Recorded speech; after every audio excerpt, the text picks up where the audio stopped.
Hello everyone, আজকে আমি আপনার সাথে শেয়ার করব খুবই মজাদার ক্রিসপি ফ্রেঞ্চ ফ্রাই রেসিপি। এটা কিন্তু আমরা রেস্টুরেন্ট থেকে অনেক হাইলি প্রাইস দিয়ে খেয়ে থাকি, কিন্তু এটা বাসায় খুব সহজে তৈরি করবেন কিভাবে সেই রেসিপিটাই শেয়ার করব। প্রথমে আলুটাকে ছিলে নিতে হবে এবং এটাকে লম্বা লম্বা করে কেটে নিতে হবে।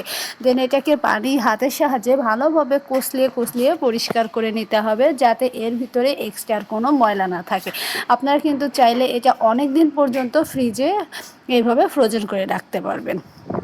তো এটা পরিষ্কার করে ধোয়া হয়ে গেলে এবার পানির ভিতর আলুগুলা দিয়ে দিন এবং 1 চামচ লবণ, 1 চামচ রেগুলার তেল দিয়ে এটাকে অনবরত নাড়তে নাড়তে কিন্তু 80% মতো সিদ্ধ করে নিতে হবে। আমি আবারও বলছি, পুরোপুরি সিদ্ধ করা যাবে না, এটাকে 75% থেকে 80% মতো সিদ্ধ করে এবার স্ট্যানের সাহায্যে তুলে নিয়ে এটাকে পুরো মেলে দিতে হবে, যাতে এর পানিটা ভালোভাবে শুকিয়ে যায়।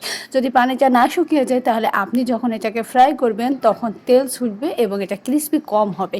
তো এজন্য প্রথমে পানিটাকে ভালোভাবে গা থেকে শুকিয়ে নিতে হবে। এটা যখন পানি শুকিয়ে যাবে এবার ডিপ ফ্রাই করার জন্য ফ্রাই প্যানে তেল গরম করতে দিন। এদিকে হচ্ছে আলুর ভিতরে কর্নফ্লাওয়ার দিয়ে দিতে হবে, বা আপনি চাইলে রেগুলার যে আটা ময়দা সেটাও দিয়ে এটাকে হাতের সাহায্যে ভালোভাবে কষলিয়ে নিতে হবে, যাতে প্রত্যেকটা আলুর সাথে ময়দা আটা এটা ভালোভাবে লেগে যায়। দেন এটাকে ভালোভাবে ঝেড়ে নিতে হবে যাতে এক্সট্রা কোনো ময়দা না থাকে। এবার এটাকে তেলে প্রথমে ভেজে নিতে হবে 50% মতো।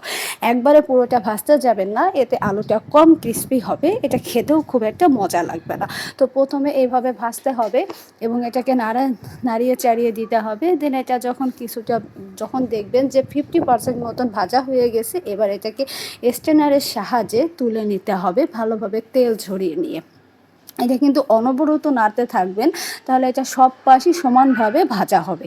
আর যদি আপনি দেওয়ার পরে কিছু টাইম পর পর নাড়েন তাহলে দেখা যাবে যে ভালোভাবে পুরোটা ফ্রাই হবে না। তো এটা তুলে নেওয়ার পর এটাকে আবারও তেলের ভিতর দিয়ে এবার আপনি ডিপ ফ্রাই করে ভেজে নিতে পারেন। এতে কিন্তু দেখুন এভাবে করে এটা কিন্তু খুবই ইয়ামি হবে, ক্রিস্পি হবে খেতে। এবার এটা সসের সাথে আপনি পরিবেশন করুন, ছোট বড় সকলেই কিন্তু এটা পছন্দ করবে। আর যদি ভিডিও ভালো লাগে লাইক করবেন, কমেন্ট করবেন, শেয়ার করবেন এবং আমার চ্যানেলটি সাবস্ক্রাইব করে পাশে থাকবেন। ধন্যবাদ সকলকে।